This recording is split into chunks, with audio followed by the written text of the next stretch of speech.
Hello friends, welcome to Mind Blowing Study. तो हम इस वीडियो में चैप्टर 2 कर लिए थे। हम चैप्टर 2 कर रहे थे, ठीक है, जिसका नाम था सूक्ष्म जीव, मित्र और शत्रु। ठीक है, तो इसमें हम लोगों ने एक पार्ट तो कर लिया है क्लियर। अब दूसरे पार्ट की बारी है। तो दूसरे पार्ट में हम लोगों को कहाँ से करना था, तो वैक्सीन से करना था। ठीक है, टीका। तो टीका के बारे में हम लोग को आज समझना है इस वीडियो में। ठीक है, तो चलिए समझते हैं क्या दिया हुआ है। कि सबसे पहले कि ये पहेली जो है उसके मन में एक क्वेश्चन है। क्या क्वेश्चन है कि शिशु एवं बच्चों को टीका क्यों लगाया जाता है। तो आप लोग के भी मन में क्वेश्चन होगा कि आखिर जब बच्चे छोटे होते हैं तो उनको टीका या इंजेक्शन लगाया जाता है। इंजेक्शन के रूप में क्या किया जाता है, टीका लगाया जाता है। तो इंजेक्शन के रूप में भी टीका होता है और आप ड्रॉप के रूप में, अभी आजकल हम लोग क्या करते हैं, पोलियो को ड्रॉप के रूप में लेते हैं। ठीक है, और जो ड्रॉप के रूप में उपलब्ध नहीं है उसको क्या कर रहे हैं, तो हम इंजेक्शन के थ्रू अपने बॉडी में लेते हैं। ठीक है, तो जैसे कि अभी भी क्या कर रहा है, हम लोगों के लिए कोरोना का वैक्सीन चल रहा है। ठीक है, तो अभी तो वैक्सीन, तो कोरोना का भी एक वैक्सीन है। तो समझ लेते हैं यहाँ पे आखिर वैक्सीन क्या होता है। वैक्सीन को ही क्या बोला जाता है, टीका। ठीक है, कह रहा है कि जब रोग कारक सूक्ष्म जीव हमारे शरीर में प्रवेश करते हैं, तो जो रोग कारक होते हैं, जो रोग को फैलाने वाले सूक्ष्म जीव होते हैं, वो हमारे शरीर में प्रवेश करते हैं। तो उनसे लड़ने के लिए हमारे शरीर प्रतिरक्षी उत्पन्न करते हैं। तो उनसे लड़ने के लिए जो हमारे शरीर क्या करता है, प्रतिरक्षा को क्या करने लगता है, उत्पन्न करता है। शरीर को यह भी स्मरण रहता है कि वही सूक्ष्म जीव अगर हमारे शरीर में प्रवेश करता है तो उससे किस प्रकार लड़ा जाता है। तो शरीर को यह भी स्मरण होता है, हमारे शरीर को यह भी याद होता है क्या, कि जो सूक्ष्म जीव हमारे शरीर में प्रवेश कर रहे हैं उनसे लड़ना है किस प्रकार से। ठीक है, अतः यदि मृत अथवा निष्क्रिय सूक्ष्म जीव को स्वस्थ शरीर के, कह रहा है कि यदि मृत अथवा निष्क्रिय सूक्ष्म जीव को स्वस्थ व्यक्ति के शरीर में प्रविष्ट कराया जाए तो शरीर की कोशिकाएं उसी के अनुसार लड़ने के प्रतिरक्षी उत्पन्न करके रोग कारक को क्या कर देती है, तो नष्ट कर देती है। तो कह रहा है कि यदि मृत अथवा निष्क्रिय सूक्ष्म जीव, जो निष्क्रिय सूक्ष्म जीव होते हैं, को स्वस्थ शरीर में प्रविष्ट कराया जाता है। तो हमारे शरीर में जो वैक्सीन के रूप में कैसे सूक्ष्म जीव को प्रविष्ट कराया जाता है, तो जो निष्क्रिय होते हैं या फिर मृत होते हैं उस प्रकार के सूक्ष्म जीव क्या किया जाता है, हमारे शरीर में प्रविष्ट कराया जाता है। ठीक है, शरीर की कोशिकाओं उसी के अनुसार लड़ने के प्रतिरक्षी उत्पन्न करके रोग कारक को नष्ट कर देती है। तो जैसा कि आप लोग, हम लोग भी कोई चीज करने से पहले क्या करते हैं, प्रैक्टिस करते हैं। तो प्रैक्टिस करने के लिए हम सेम उसी प्रकार की परिस्थिति को उत्पन्न करते हैं। तो सूक्ष्म जीव को भी क्या किया जाता है कि जिस बीमारी से हमें लड़ना है उसी का सूक्ष्म जीव हमारे अंदर क्या किया जाएगा, डाला जाएगा। लेकिन वो किस प्रकार का होगा, तो या तो मृत होगा या फिर वो निष्क्रिय होगा। और जैसे ही वो हमारे शरीर में जाएगा तो थोड़ी मात्रा में जल जाता है और हमारे शरीर के जो अंदर सूक्ष्म जीव है वो उनसे लड़ने के लिए क्या हो जाते हैं, रेडी हो जाते हैं। तो कुछ इसी प्रकार से हमारे अंदर भी प्रतिरक्षा काम करती है। यही प्रतिरक्षा हमारे शरीर में सदा के लिए बनी रहती है तथा रोग कारक सूक्ष्म जीवों से हमारी सदा के लिए सुरक्षा होती है। तो जो रोग कारक सूक्ष्म जीव फिर वापस हमारे शरीर में चली जाती है, तो हमारे अंदर जो सूक्ष्म जीव होते हैं उनको पता होता है कि इस प्रकार के सूक्ष्म जीव से उनसे कैसे लड़ना है, तो वो क्या करते हैं, उनको खत्म कर देते हैं। इस प्रकार टीका यानी वैक्सीन कार्य करता है। तो वैक्सीन कैसे कार्य करता है, आपको समझ में आ गया कि जिस प्रकार का सूक्ष्म जीव हमारे शरीर को लड़ने, जिस प्रकार के सूक्ष्म जीव से लड़ना सिखाना है, उसी प्रकार के सूक्ष्म जीव को हमारे अंदर पहले प्रविष्ट कराया जाएगा, उसको निष्क्रिय करके या फिर मृत करके। तो हमारे अंदर के सूक्ष्म जीव क्या हो जाएंगे, समझ जाएंगे कि उनसे लड़ना कैसे है। और जब उस प्रकार, जिस प्रकार जो रोग कारक सूक्ष्म जीव हमारे अंदर प्रवेश करेगा तो वो हमारा ही सूक्ष्म जीव क्या कर देगा, उनको खत्म कर देगा। ये हो गया। कह रहा है कि हैजा, क्षय, चेचक तथा हेपेटाइटिस जैसे अनेक बीमारियों के वैक्सीन या टीके से रोका जा सकता है। तो कौन कौन, तो हैजा, क्षय, चेचक और हेपेटाइटिस जैसे बीमारी को किससे रोका जा सकता है, तो आपको पता है किससे रोका जाएगा, तो वैक्सीन से। यहाँ पे दिया हुआ है कि एडवर्ड जेनर ने चेचक के लिए 1798 ईस्वी में चेचक के टीके की खोज की। तो चेचक के टीके की खोज किसने की है, तो एडवर्ड जेनर ने। तो ये सारी चीज आपको क्या करना है, थोड़ा ध्यान रखना है। इसी के पीछे हम लोगों ने पढ़ा था क्या, कि किड़वन का खोज किसने किया था, तो आप बोलेंगे कि लुई पास्चर ने किया था। और एक पढ़ा था क्या, कि हम लोगों ने पढ़ा था पेनिसिलिन का खोज किसने किया था। तो पेनिसिलिन का खोज किसने किया था, तो अलेक्जेंडर फ्लेमिंग ने किया था। ठीक है, ये सब तो चीज आपको क्या होगी, याद होगी। आगे आते हैं। कह रहा है कि आपके बच्चे को आपको भी अनेक रोगों से रक्षा करने के लिए टीके यानी वैक्सीन दिए गए होंगे। तो जो हम लोग भी जब बच्चे थे तो आप लोग को भी याद होगा, आप भी अपने माता पिता से पूछिए, आप भी जब छोटे होंगे तो आपको भी टीका दिया गया होगा छोटे में, ठीक है। क्या आप इन रोगों की सूची तैयार कर सकते हैं? तो आप क्या करिए कि आप एक इन रोगों की सूची तैयार कीजिए। मतलब क्या, आपको जो बचपन में छोटे पर जो जो टीके दिए गए हैं, आप अपने माता पिता से पूछ के उन रोगों का क्या कीजिए, लिस्ट बनाइए। इससे आपको क्या होगी कि थोड़ी सी उससे अत्यधिक जानकारी प्राप्त होगी, ठीक है। इसके लिए आप अपने माता पिता की मदद ले सकते हैं। तो इसमें भी अपने माता पिता से मदद लीजिए, वो आप लोगों को बताएंगे कि कौन कौन से आपको टीका दिया गया है, ठीक है। तो ये सारी चीज आप जरूर करेंगे और आप हमें कमेंट करके जरूर बताएंगे कि किसने किसने ये सारे काम किए हैं, ठीक है। कह रहा है कि सभी बच्चे को इन रोगों से सुरक्षा की आवश्यकता होती है। आवश्यक टीके निकट के अस्पताल में उपलब्ध होते हैं। तो जो आवश्यक टीके होते हैं वो क्या होते हैं, हमारे निकट के अस्पताल में क्या होते हैं, उपलब्ध होते हैं। बच्चों को पोलियो से बचाने के लिए अनेक टेलीविजन एवं समाचार पत्रों में पोलियो के टीके का विज्ञापन यानी पल्स पोलियो देखे होंगे। तो आप लोग भी देखते होंगे कि अमिताभ बच्चन एक ऐड करते हैं 2 बूंद जिंदगी की। तो आप लोगों ने भी तो जरूर समाचार टीवी में टेलीविजन में देखा होगा। तो ये हो गया। फिर कह रहा है कि पोलियो ड्रॉप बच्चे को दिए जाने वाला वास्तव में एक वैक्सीन ही है। तो पोलियो ड्रॉप क्या है, वास्तव में वो भी क्या है, वैक्सीन। तो पहले इसे इंजेक्शन के रूप में लिया जाता था, लेकिन जैसे जैसे आविष्कार हुआ, खोज हुआ, उसको किस रूप में लिया जाने लगा, तो ड्रॉप के रूप में, ठीक है। तो ये हो गया। फिर कह रहा है कि चेचक के विरुद्ध विश्वव्यापी अभियान चलाया गया है, जिसके परिणाम स्वरूप विश्व के अधिकांश भागों से चेचक का उन्मूलन हो गया है। तो चेचक का जो है, चेचक किसको कहते हैं, तो आपने देखा होगा जिसको छोटी माता और बड़ी माता के नाम से जानते हैं हम लोग, ठीक है। तो उसके बारे में विश्व अभियान चला है, ठीक है। फिर कह रहा है आजकल सूक्ष्म जीवों से टीके का उत्पादन बड़े स्तर पर किया जाता है। तो ये सूक्ष्म जीवों से ही क्या किया जाता है, टीके का उत्पादन किया जाता है। कह रहा है जिससे मनुष्य एवं अनेक जंतुओं को अनेक रोगों से बचाया जाता है। तो इसी से क्या किया जाता है, यही सूक्ष्म जीव जो हमारे शरीर में आके हानिकारक पहुंचाते हैं, हमारे वैज्ञानिक क्या करते हैं, इन्हीं सूक्ष्म जीवों का प्रयोग करके इन्हीं को मार देते हैं, ठीक है। तो इसीलिए कहा जाता है कि पढ़ना जरूरी है। अगर आप पढ़ेंगे नहीं तो बताइए, अगर हमारे वैज्ञानिक या फिर अगर नहीं पढ़े होते तो उनको कैसे पता होता कि इनको खत्म करना कैसे होता है। तो इसीलिए सबसे ज्यादा क्या जरूरी है, तो पढ़ना जरूरी है, ठीक है। तो आप लोग भी मन लगा के पढ़िए। कह रहा है मिट्टी की उर्वरकता में वृद्धि। तो मिट्टी की उर्वरकता में वृद्धि कैसे करती है ये सूक्ष्म जीव, इनके बारे में पढ़ लेते हैं। कह रहा है कि कुछ जीवाणु और नीले हरे शैवाल वायुमंडलीय नाइट्रोजन का स्थिरीकरण करते हैं। तो जैसा कि आप लोगों ने पीछे पढ़ा होगा कि हम लोग क्या करते हैं, वायुमंडल से नाइट्रोजन को तो डायरेक्टली ले लेते हैं, लेकिन जो पेड़ पौधे होते हैं वो वायुमंडल से नाइट्रोजन को डायरेक्टली नहीं ले सकते हैं। वो किस रूप में लेते हैं, तो मिट्टी में जो सूक्ष्म जीव होते हैं वो वायुमंडल से नाइट्रोजन को लेते हैं, और नाइट्रोजन जो छोटे सूक्ष्म जीव ले लेते हैं उनसे पेड़ पौधे क्या करते हैं, नाइट्रोजन को लेते हैं। तो यही कहलाता है नाइट्रोजन का स्थिरीकरण। तो ये जो छोटे छोटे नीले हरे शैवाल है वो क्या करते हैं, वायुमंडलीय नाइट्रोजन को ले लेते हैं और उसको वापस पेड़ पौधे को दे देते हैं। कह रहा है इस प्रकार मिट्टी में नाइट्रोजन का संवर्धन होता है तथा इनकी उर्वरकता में वृद्धि होती है। इससे सामान्यतः जैविक नाइट्रोजन स्थिरीकारक कहते हैं। इसे क्या कहते हैं, तो जैविक नाइट्रोजन स्थिरीकरण कहते हैं, ठीक है। नेक्स्ट पेज पे आते हैं। यहाँ पे कुछ पिक्चर दिए हुए, इसको भी समझ लेते हैं। कह रहा है कि नाइट्रोजन स्थिरीकारक साइनोबैक्टीरिया एक नीले शैवाल थी। ये जो बैक्टीरिया दिया हुआ है ये क्या करते हैं, ये नाइट्रोजन स्थिरीकरण में मदद करते हैं, ठीक है। आगे है क्या कि पर्यावरण की शुद्धिकरण। तो पर्यावरण की शुद्धिकरण कैसे होता है इसको भी समझ लेते हैं। कह रहा है कि अपने विद्यालय के माली को देखने के पश्चात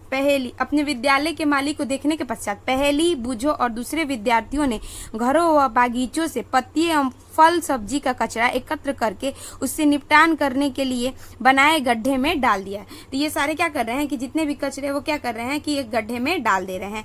कुछ समय बाद इसका विखंडन होने पर यह खाद में परिवर्तित होता है। जब कुछ समय हो जाता है तो इसका क्या हो जाता है, विखंडन हो जाता है, और विखंडन होकर ये सारे क्या बन जाते हैं, तो खाद बन जाते हैं। तो कह रहा है कि पहली और बूझो जानना चाहते हैं कि यह किस प्रकार हो सकता है।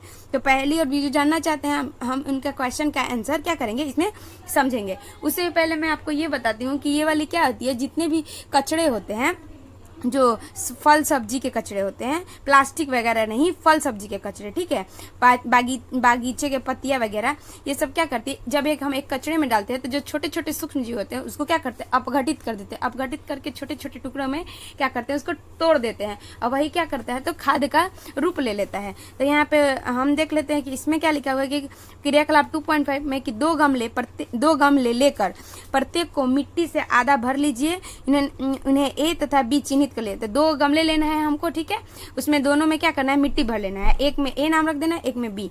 कह रहा है ए गमले में पौधे का कचरा भर दीजिए। कह रहा है कि एक जो ए गमला है उसमें क्या करें, पौधे का जो कचरा है उसमें भर देता था, दूसरे गमले में पॉलिथीन के थैली। तो एक कचरे में जो पौधे का कचरा होगा, पौधे का कचरा क्या होगा, उसकी सूखी टहनियां हो जाएगी, पत्तियां हो जाएगी, ये सारी एक गमले में डाल देना और दूसरे में क्या करना है, तो पॉलिथीन की थैली, कांच की खाली बोतल तथा प्लास्टिक के टूटे खिलौने इत्यादि भर देना है।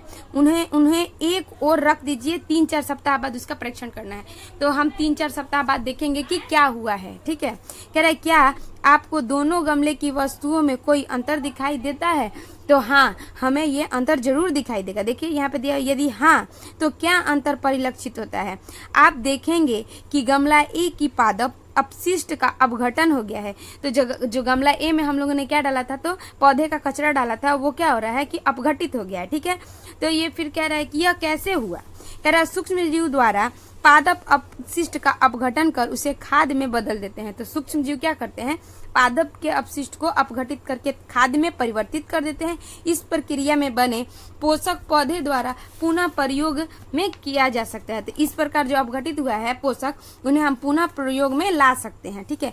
क्या आपने ध्यान दिया है कि गमले बी के पॉलिथीन की बैग, कांच की खाली बोतल और खिलौने के टुकड़े, टूटे हुए टुकड़े किस प्रकार में परिवर्तित हैं? तो हम लोग जो देखेंगे गमले बी में जो हम लोगों ने क्या डाला है, तो पॉलिथीन की थैली डाला था, कांच की खाली बोतल डाली थी, फिर और क्या डाला था, तो खिलौने के टुकड़े डाले हुए थे, ठीक है।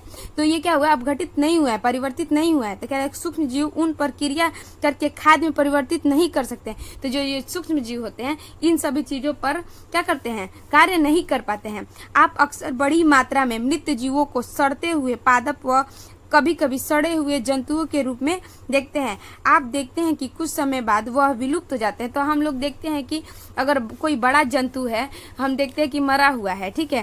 तो जब मरा हुआ होता है तो कुछ टाइम देखते हैं कि मरा हुआ है। जब हम 1-2 महीने बाद जाते हैं तो वहां से वो जंतु धीरे धीरे क्या होता है, खत्म होते होते वहां पर क्या हो जाता है, विलुप्त हो जाता है। तो वो गया कहाँ, वो तो मरा हुआ है, वो तो खुद तो कहीं जा नहीं सकता। तो इसका मतलब यह है कि जो सूक्ष्म जीव है उसको धीरे धीरे क्या कर रहे हैं, धीरे धीरे उसको नष्ट कर दे रहे हैं। कह रहा है इसका मुख्य कारण यह है कि सूक्ष्म जीव मृत जैविक अपशिष्ट का अपघटन करके उन्हें सरल पदार्थों में परिवर्तित कर देते हैं। तो इसका अर्थ यह है कि ये विलुप्त नहीं होते हैं, ये क्या हो जाते हैं, तो सूक्ष्म जीव जो है मृत जैविक अपशिष्ट को, जो मृत अजैविक अपशिष्ट है, जैविक अपशिष्ट है, उसको क्या करते हैं, अपघटित करके उनको सरल पदार्थ में परिवर्तित कर देते हैं। यह पदार्थ अन्य पौधे एवं जंतु द्वारा पुनः हमें उपयोग में लाया जा सकता है। तो ये जो अपघटित किया हुआ पदार्थ है वो क्या होता है, पुनः उपयोग में लाया जा सकता है, ठीक है। इस प्रकार हानिकारक और दुर्गंध युक्त पदार्थ का निम्नीकरण करने के लिए हम सूक्ष्म जीव का प्रयोग करके अपने पर्यावरण का शुद्धिकरण कर सकते हैं। अगर वो चीज जो जैविक पदार्थ था, जो मृत, वो क्या होता है, धीरे धीरे उसमें से दुर्गंध आने लगती है। अगर वो नष्ट नहीं होता तो और हमारे पर्यावरण क्या होता है, नष्ट होने लगता है, अशुद्ध होने लगता है। तो ये जो सूक्ष्म जीव होते हैं हमारे पर्यावरण को शुद्ध करने में भी हमारी मदद करते हैं। ये सब तो हम लोगों ने इसके फायदे देख लिए। अब थोड़ा सा हानिकारक, इसका हानि भी देखते हैं। क्या जो हानिकारक होते हैं, हानिकारक सूक्ष्म जीव के बारे में पढ़ते हैं। कह रहे सूक्ष्म जीव अनेक प्रकार से हानिकारक है। कुछ सूक्ष्म जीव मनुष्य, जंतु एवं पौधों को रोग उत्पन्न करते हैं। तो कुछ जो सूक्ष्म जीव होते हैं वो क्या करते हैं, तो पौधे और जंतु और मनुष्य सबको रोग फैलाते हैं। रोग उत्पन्न करने वाले सूक्ष्म जीव को रोगाणु अथवा रोगजनक कहते हैं। तो जो सूक्ष्म जीव रोग को उत्पन्न करते हैं उसको क्या कहते हैं, तो रोगाणु या फिर रोगजनक, ठीक है। कुछ सूक्ष्म जीव भोजन, कपड़े एवं चमड़े की वस्तुओं को संदूषित कर देते हैं। आइए इनकी हानिकारक गतिविधियों के विषय में और अधिक से जानकारी प्राप्त करें। तो हम इसके बारे में और अधिक से जानकारी प्राप्त करते हैं। आगे दिया हुआ मनुष्य के रोग कारक मनुष्य में रोग कारक सूक्ष्म जीव। तो मनुष्य में जो जो रोग कारक सूक्ष्म जीव है उसके बारे में पढ़ते हैं। कह रहा है मनुष्य में रोग अनेक उत्पन्न करने वाले सूक्ष्म जीव श्वास द्वारा, पेय जल एवं भोजन द्वारा हमारे शरीर में प्रवेश करते हैं। तो ये जो सूक्ष्म जीव है वो किस किस माध्यम से हमारे शरीर में प्रवेश कर देते हैं? तो जब हम श्वसन करते हैं तो उसके द्वारा, या फिर पेयजल जब हम पानी पीते हैं उसके द्वारा भी चला जाता है, या फिर जब हम भोजन ग्रहण करते हैं तो उसके द्वारा भी हमारे शरीर में प्रवेशित हो जाता है। ठीक है। संक्रमित व्यक्ति अथवा जंतु के सीधे संपर्क में आने से भी रोगों का संचारण हो सकता है। तो जो व्यक्ति संक्रमित है उसके भी हम सीधे संपर्क में आएगा तो वो क्या हो जाएगा, तो हमको वो सूक्ष्मजीव हानि पहुंचा सकता है। सूक्ष्मजीव द्वारा होने वाले ऐसे रोग जो एक संक्रमित व्यक्ति से स्वस्थ व्यक्ति में वायु, जल, भोजन अथवा कायिक संपर्क द्वारा फैलते हैं उनसे संचारण रोग कहते हैं। तो संचारण रोग आपको समझ में आ गया हो किसको कहते हैं? तो जो व्यक्ति अगर संक्रमित है और उस जो संक्रमित व्यक्ति से किसी स्वस्थ व्यक्ति में वायु, जल, भोजन के माध्यम से फैलता है उसको क्या कहते हैं? तो संचरणीय रोग कहते हैं। इस प्रकार के रोग के कुछ उदाहरण हैं जैसे कि हैजा और सर्दी जुकाम, चिकन पॉक्स और क्षय रोग। ठीक है।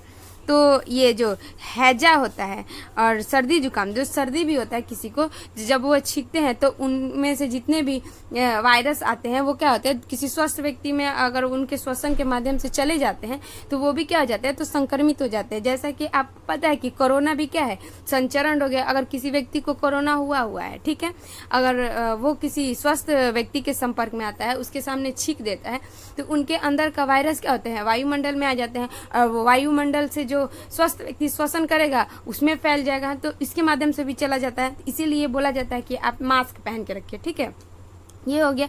फिर चिकन पॉक्स और क्षय रोग, ये सारी भी किसके उदाहरण है, तो संचरणीय रोग के उदाहरण। ठीक है। कह रहे जब जुकाम से पीड़ित व्यक्ति छींकता है तो सूक्ष्म बूंदों के साथ हजारों रोग कारक वायरस यानी विषाणु भी वायु में आ जाते हैं। तो अभी जैसा हम लोगों ने बताया वो क्या था कि जब जुकाम से जो व्यक्ति पीड़ित होता है, जब वो छींकता है तो क्या होता है, सूक्ष्म बूंदों के साथ हजारों रोग कारक जो वायरस होते हैं वो वायुमंडल में आ जाते हैं। यह वायरस श्वसन के साथ ली गई वायु के साथ शरीर में प्रवेश कर जाते हैं। तो जब हम दूसरा व्यक्ति श्वसन करेगा तो क्या होगा, उसमें प्रवेश कर जाएगा। कह रहा है कि तब आप संचरणीय रोग को फैलने से किस प्रकार रोक सकते हैं। तो फिर से बूझो के मन में क्वेश्चन आ रहा है कि हाँ ऐसी बात है तो हम इसको कैसे रोक सकते हैं। तो फिर पहली उसका आंसर दे रही है कि हमें छींकते समय अपने मुंह या नाक पर एक रुमाल रखना चाहिए। तो हमें छींकते समय क्या करना चाहिए, जब हम सर्दी जुकाम से पीड़ित होता है हमें क्या करना चाहिए, छींकते समय अपने नाक पर रुमाल रखना चाहिए। अच्छा, तो यही होगा कि संक्रमित व्यक्ति को पर्याप्त दूरी बनाए रखना चाहिए। तो उसे क्या करना चाहिए, जब तक कि उसका सर्दी जुकाम ठीक ना हो तब तक उसको क्या करना चाहिए, थोड़ी दूरी बना के रखनी चाहिए। नहीं तो एक तो वो खुद पीड़ित है और साथ में किसी दूसरे व्यक्ति को भी, स्वस्थ व्यक्ति को भी वो क्या कर सकता है, बीमार कर सकता है। इसलिए उसे कुछ दिन तक अपने घर में रहना चाहिए और स्वच्छ रहना चाहिए। आगे आते हैं, कह रहे कुछ कीट एवं जंतु ऐसे भी होते हैं जो रोग कारक सूक्ष्मजीव के रोग वाहक का कार्य करते हैं। तो कुछ जंतु और कीट ऐसे भी होते हैं जो क्या करते हैं, रोगों का वहन करते हैं। इसका मतलब क्या है कि अगर कोई व्यक्ति संक्रमित है, ठीक है, और उसको कोई मच्छर काट लिया और वही मच्छर क्या करता है, काट के किसी स्वस्थ व्यक्ति को आता है काटने, तो उसमें वो क्या होता है, रोग का वहन कर देता है। तो इसके वजह से तो रोग का ये तो क्या कर रहा है, वहन कर रहा है। तो इसको क्या कहते हैं, रोग का वाहक। ठीक है, कह रहा है कि कुछ कीट एवं जंतु ऐसे भी होते हैं जो रोग कारक सूक्ष्मजीवों के रोग वाहक का कार्य करते हैं।